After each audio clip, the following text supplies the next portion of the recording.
one of the keys is remember where you came from, keep that shit in the front of your mind, and when shit goes bad and it goes sideways, a lot of shit does, you're getting booed out of the fucking building, or you're coming through this injury, or people are writing you off, oh, you guys ain't gonna fucking make it, you know, any of that shit. You gotta keep it in here. And it really has to, it should drive you. Instead of telling you what I think you should be doing, or how you could be better, or I thought, well, let me just speak from the heart, speak from my gut, and really not have anything prepared, but just tell you what's worked for me. And maybe some of the stuff that's worked for me might work for you now, currently, presently, as you guys have your goals and ambitions, but then further on down the line, as you guys continue to live your life. This idea and this notion that you can be anything you want, you can accomplish anything you want, right? We hear that. You've heard that from the time you were little boys. You hear that now. You're already incredibly accomplished. You guys know that. The thing that has worked for me is to remember the hard times. So, and I'm sure you guys all have your processes, and again, I'm going to tell you what's worked for me.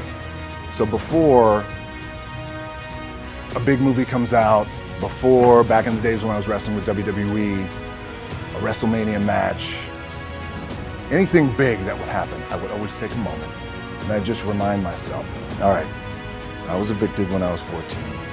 We were kicked off the island, we couldn't live in Hawaii, had no place to live. A lot of shit happened then when I moved to Nashville. I was arrested multiple times by the time I was 16 years old. I would remember that, and it allows me then to be present in the moment and understand, holy shit, this stuff I have around me right now, this is the shit that I dreamed of when I was a kid. I am here. I played for University of Miami, played with great teams. Warren Sapp, Ray Lewis, they were my teammates. They were balling. Warren Sapp was playing tight end that time. I was starting defensive tackle. Yeah, they moved him over to D-line.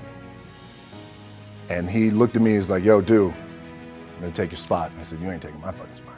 He said, I'm gonna take your spot. I said, no, you ain't. We battled, and he took my spot. Now, you can imagine how that fucked with me, because there goes my opportunity. He went in, switched to defensive tackle, lit the world on fire. Well, what that did, it crushed me, it crushed my dreams. I had a piss poor senior year, zero production, no NFL, no combine invite, nothing. Finally went to the CFL, Calgary Stampeders, making $250 a week Canadian. I had to send that shit home to my wife at that time. Had no money. So I remember that. I got cut from Canada. My dad, in his pickup truck, came down 4 o'clock in the morning, picked me up in Miami from Tampa. We lived in a little shitty apartment in Tampa. He drove down in his little pickup truck to Miami to get me when I was cut from the CFL. And I thought, well, fuck. I leave home like you guys left home. I'm ready to tackle the world, to get after it, achieve my dreams and goals. Fucking crushed by 22, 23 years old. Now I gotta move back in with my mom and dad. I played on great teams though. Wait a second, this is not supposed to be my future. I'm supposed to be in the NFL right now. I'm supposed to be making a lot of coin and buying my parents shit, buying me shit, taking care of my wife, but it never happened. So I pulled out my wallet, I thought, well, let me see how much money I had. I opened it up, I had a 5, a 1, and change.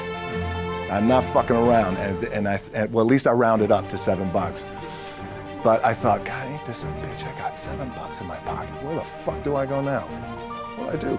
I can't go back to CFL, because you know, the point comes where you hear that voice, big run's over. Like, you're done, right? So I heard that voice. So as Coach was saying, man, I hold on to that shit. I'm telling you, I keep my back is up against this motherfucker. What this also helps me do, and again, it works for me, is at some point, you gotta be fucking tired of not being number one.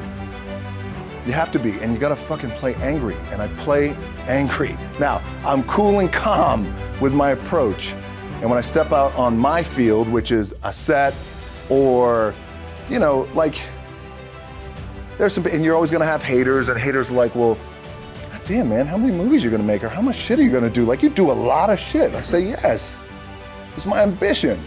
Of course, why not? I could do it, yeah. I love what I do. And not only that, but in what world do we not work every day? My back is up against this thing, you know, and I started to play angry, by the way, and I still play angry.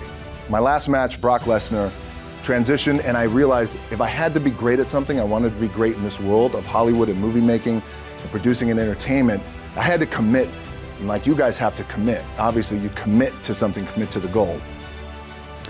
So I quietly retired. 2 years later, I thought, what the fuck did I do with my career? Because my movies were not doing well.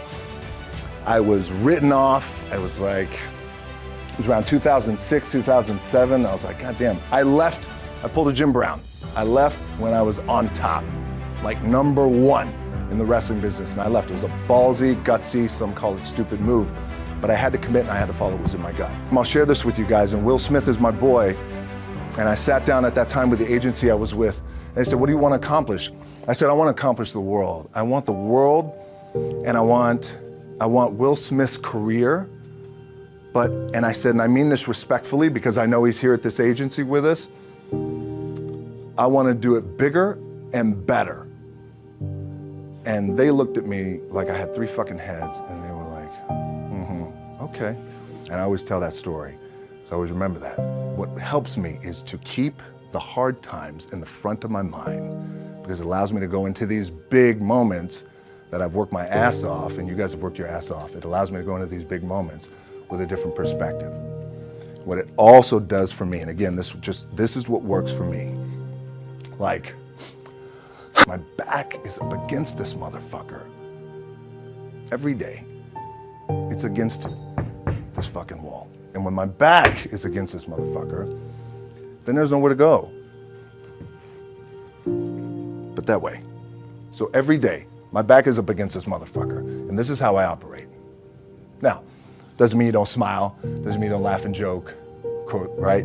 You're happy, I'm a happy guy. But when it comes to business, and when it comes to executing, it's up against this. And I gotta go that way. And I don't give a fuck who is in front of me. They're not gonna stop me. But the key with me is just always finding what the anchor is. And the fucking anchor is getting up at 4 o'clock in the morning every day before anybody else and grounding my thought process is in the no one will outwork me. No one. I love and I respect you guys. You motherfuckers won't outwork me.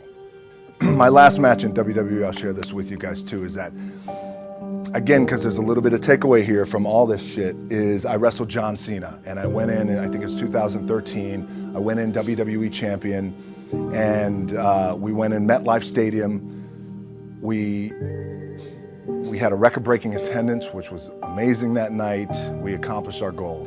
So I wrestled with John Cena. We had 45 minutes planned for the match. It's nonstop go, right? So your conditioning is tested. And at that time, I wasn't full-time in WWE. I was just doing these spot matches where I was still shooting G.I. Joe, I think, or Pain and Gain at that time. It was Fast and Furious 6 in London. Had to travel in the ring, get all my ring work in, travel back to shoot Fast and Furious, then back, WWE Raw, doing those shows. The big build-up to WrestleMania against John. We get to MetLife Stadium. It's a big night. This is it. It's game night, right? It's championship night for me. 45-minute match is planned out. There's no cut. There's no, all right, well, let's pick it back up tomorrow. You know, it's go time. It's just like you guys in a game. At the 15-minute mark, bang! I feel something pop. I'm like, boom! What the fuck? I'm laying there, and both of us are out. I said, oh fuck, something's going on. And I stick my hand, now there's 85,000 people, right? And we're just laid out like this. I kind of roll over, I stick my hand down in my trunk just to see, I want to make sure that there was no bone sticking out. So if there's no bone sticking out, what the fuck, something just happened. Referee comes over and he's like, Rock, you all right? I'm like, yeah, I think I'm all right.